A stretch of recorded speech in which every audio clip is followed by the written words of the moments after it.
Yo, you might call them building super, executive director, landlady, landlord, lessor, property manager, or whatever. Regardless, it is those who wholly or partially own an apartment or house that people rent long term and or those who wholly or partially control said property. Though the system usually betters medieval feudalism, it can sometimes be worse.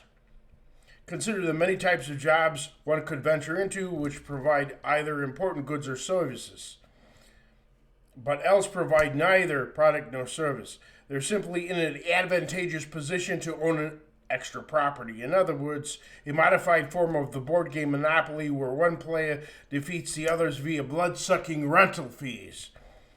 Since elves have chosen this path over all other options, I must conclude that almost all of them are bad people, guilty until proven innocent for your own safety. Especially bad elves are called slumlords. Note the highly illustrative 1991 movie The Super, starring Joe Pesci. But the problem I have with this movie is that it seems to portray whites as the bad guys and non-whites as victims. Actually, this issue has nothing to do with race. Both the oppressors and disadvantaged could be anybody and often are. They are individual circumstances. Before signing any lease, you must take a complete tour of any property first and know every rule of that living situation and its total cost. Yet the proprietor will still try to manipulate you by only saying how great it is and hiding any potential downsides. So it would behoove you to also talk with other residents and read internet reviews on the place.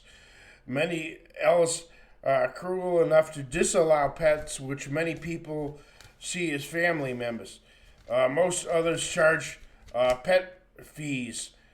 These are not like a security deposit the lessee gets back after moving out if no damage was done. Rather, the elves always keep this either one-time or monthly fee.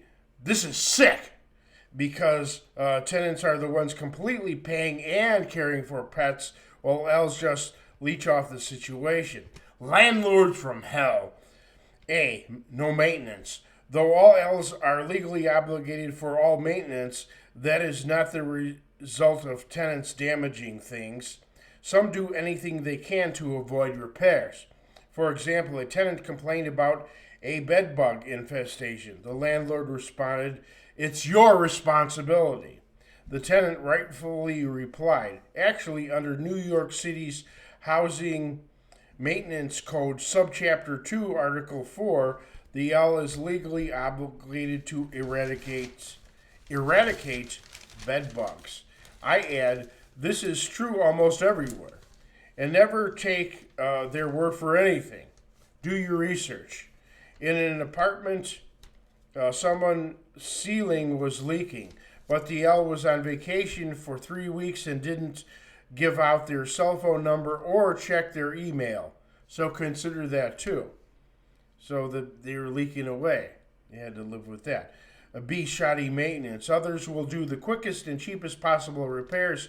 For example, an L had negligently installed a medicine cabinet which fell on a tenant and sent her to the hospital. Then the L charged her for damaging the cabinet. Another L fixed a leaky ceiling with funnels, plastic tubes, a stick, string, duct tape, and a hole in the wall to drain it.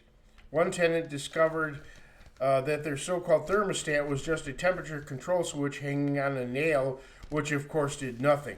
Then the cases of L's painting over dirt instead of sweeping it up first, or spray painting bugs to the ceiling or walls instead of removing them. Having a maintenance staff usually solves these problems, but then it's more expensive.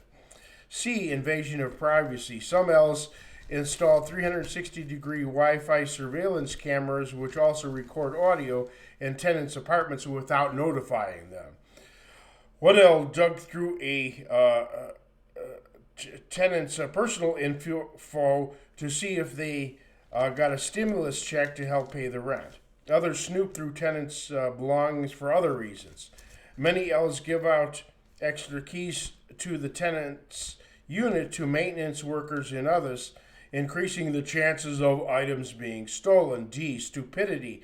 A tenant complained about a family of rats living in their bathroom and supplied a picture of the situation. The L responded, believe that, listen to this.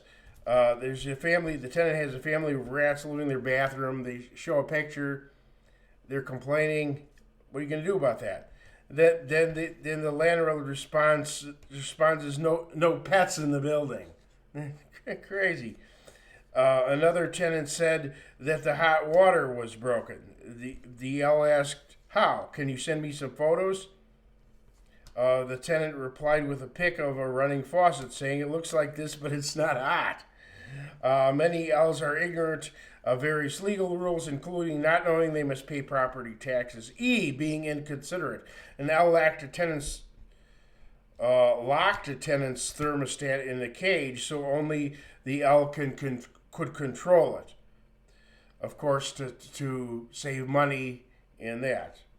An L informed a tenant that they'd have a showing tomorrow in their unit. Though the tenant said they were sick from COVID-19, the L would not postpone it. Some L painted my own experience. Some L painted my entire apartment after my roommate and I already moved in, not before, so we had to breathe paint fumes. An L refused to install a safety bar for the bathtub for a woman in her 90s, saying that it would ruin the aesthetic. One L suddenly entered an apartment without notifying anyone beforehand. The tenant's dog attacked the L to defend the unit, and the L shot the dog dead. Neighborly or faithful landlords? Ignore internet comments praising supposedly great landlords. We can't verify any of it, and those posting that are probably landlords themselves. But we can verify the case of Dorothea Puente, a landlady of a boarding house. She poisoned to death various elderly and mentally disabled boarders. She then buried their bodies and collected their social security checks for herself. In my country, all potential L's are required to set aside moral principles due to anti-discrimination clauses. For example, they must host men and women living together out of wedlock, those who engage in homosexual orgies, or whatever. So again, the nature of the job attracts the wrong type of people. Solutions. If you are single, continue to live with your parents or move back in unless they're intolerable. Don't let idiot society shame you out of it. In Matthew 19:5, Jesus said, "For this cause, marriage, shall a man leave father and mother and shall cleave to his wife." That is, men were with their parents until marriage. People throughout history did just that. And if not your parents, then move in with a brother or sister. If not that, sublet from a friend. Only a home or condominium. Married people can escape L's by doing so. However, know that in the United States, nobody ever entirely owns their house, condo, or townhome, as even after mortgages are paid off, the government demands never-ending property tax payments. Regardless, never buy a home with a homeowners association, HOA. These dictators can make life a nightmare and are often worse than landlords. Though condos have lower property taxes and maintenance, almost all have the problem of having a condo association, CA. So keep these things in mind. In conclusion, there is no true landlord or any type of lord except the Lord above.